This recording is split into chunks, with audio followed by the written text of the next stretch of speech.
سب سے پہلے تو آپ سب دوستوں کا شکریہ کہ آپ نے ہم سب کو یہاں موجود کیا، اور الیکشن کمپین کے اندر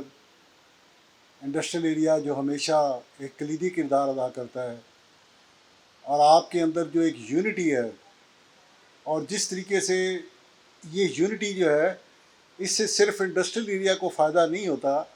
بلکہ آپ کی اس یونٹی کی بدولت آپ نے شہر کے اندر جو ہے اس کو بھی ایک لڑی کے اندر پرو کے رکھا ہوا ہے۔ اگر آپ کے اندر ڈس یونٹی ہو تو شہر تو ویسے ہی تھوڑا بہت اس کے اندر ڈس یونٹی کہیں کہیں نظر آتی ہے، لیکن آپ کی یونٹی کی وجہ سے جو اسلام آباد شہر ہے اس کو بھی آپ نے باندھ کے رکھا ہوا ہے، اور اس کے لیے میں خالد جاوید صاحب کو سلام پیش کرتا ہوں۔ اللہ تعالیٰ نے اسلام آباد کی بزنس کمیونٹی کو ایک ایسا شخص دیا ہوا ہے جس نے نہ صرف انڈسٹریل ایریا کو تو رکھا ہی ہوا ہے جوڑ کے، لیکن اس کے ساتھ ساتھ ان کی شخصیت کے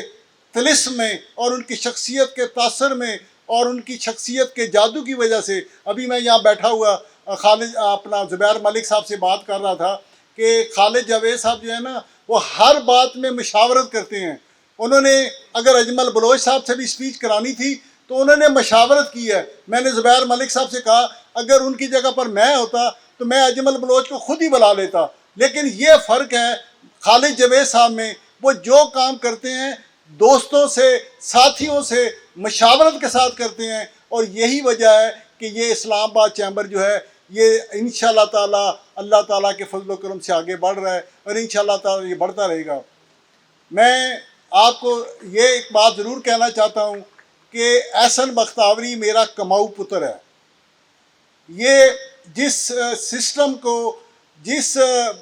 یہ کاروباری ادارے کو میں لے کر آگے بڑھا تھا، اس کو آگے بڑھانے میں احسن بختیوری نے بہت کلیدی کردار ادا کیا ہے، اور جدید تقاضوں کے مطابق اور نئی جو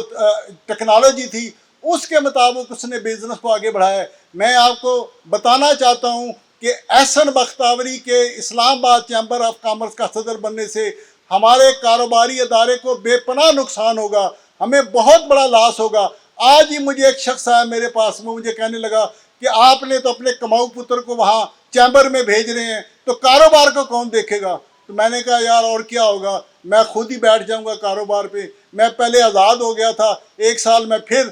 زندگی کے جو پچھلے سالیں ہیں ان کی طرف پیچھے چلا جاؤں گا، لیکن میں یہ چاہتا ہوں کہ احسن بختیوری اسلام آباد کی بزنس کمیونٹی کے لیے ان کی خدمت کرے، اور جس طرح سے اس نے ڈی واٹسن کے ادارے کو ایک مثالی ادارہ بنایا پورے ملک کے اندر، ریٹیل سیکٹر کے اندر، اللہ تعالیٰ کے فضل و کرم سے نہ صرف اسلام آباد، نہ صرف پاکستان، بلکہ میں جب بھی کبھی پاکستان کے ارد گرد کے ممالک جاتا ہوں تو وہاں پہ بھی میں نے جب فارمیسی کو دیکھتا ہوں تو ڈی واٹسن نے فارمیسی کلچر کے اندر ایک کلیدی کردار ادا کیا ہے۔ اس نے ایک کلچر اور اس کو تبدیل کیا ہے شاپنگ کے کلچر کو، اور اس میں سارے کا سارا رول جو ہے وہ احسن بختیوری کا ہے۔ آخر میں لمبی تقریر نہیں کر سکتا، لیکن آپ کو یہ کہنا چاہتا ہوں کہ اگر ہم نے یہ پاکستان اس وقت ایک بہت بڑے معاشی بحران سے دوچار ہو چکا ہے، اور ہم نے سب نے مل کر پاکستان کو اس معاشی بحران سے باہر نکالنا ہے۔ یہ ہم سب کی ذمہ داری ہے، ہم نے حکومت کی طرف نہیں دیکھنا۔ اگر ہم نے حکومت کی طرف دیکھتے رہے تو یہ جس طرح پاکستان بننے کا فائدہ بھی سب سے زیادہ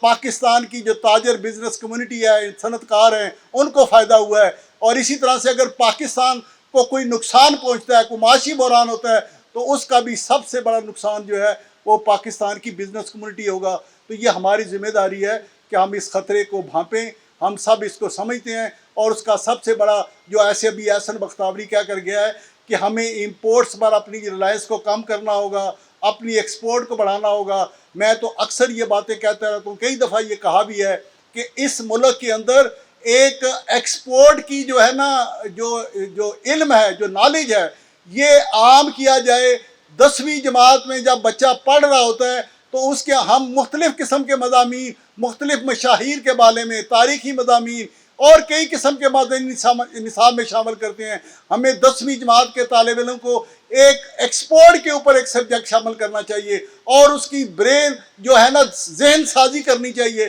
کہ ایکسپورٹ کتنی امپورٹنٹ ہے اس ملک کے لیے, اور جب تک ہم ایکسپورٹ بڑھائیں گے نہیں یہ ملک کبھی ترقی نہیں کرے گا.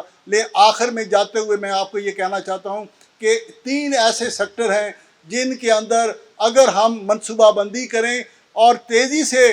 شارٹ ٹرم اور لانگ ٹرم پلاننگ کریں تو پاکستان ایکسپورٹ میں بہت آگے جا سکتا ہے. ابھی جیسے شوکت مسعود صاحب نے کہا کہ ہماری جو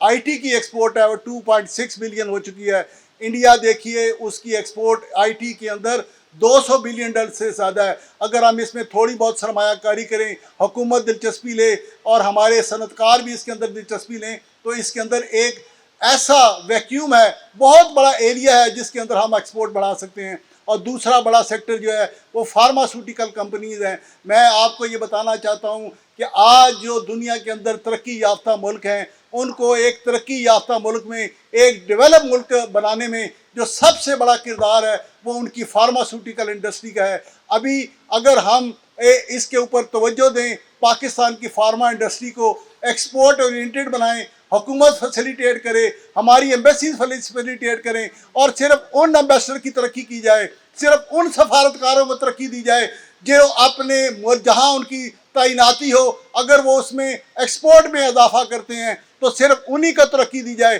یہ فارن سروس کے افسران کا یہ معیار ہونا چاہیے ترقی کا کہ جو افسر ایکسپورٹ میں اضافہ کرے گا اس کو ترقی دی جائے گی. اور تیسرا جو احسن نے بات کی کہ ہمارا ملک ایک زرعی ملک ہے, فروٹس ہیں, ویجیٹیبلز ہیں, تو ان کی پیکنگ کر کے ان کو ایکسپورٹ کیا جائے. تو یہی دو آسان سے 2-3 طریقے ہیں جن کے ساتھ ہم بڑی تیزی کے ساتھ ایکسپورٹ کو بڑھا کر پاکستان کو آج کے اس معاشی بحران سے باہر نکال سکتے ہیں. بہت بہت شکریہ.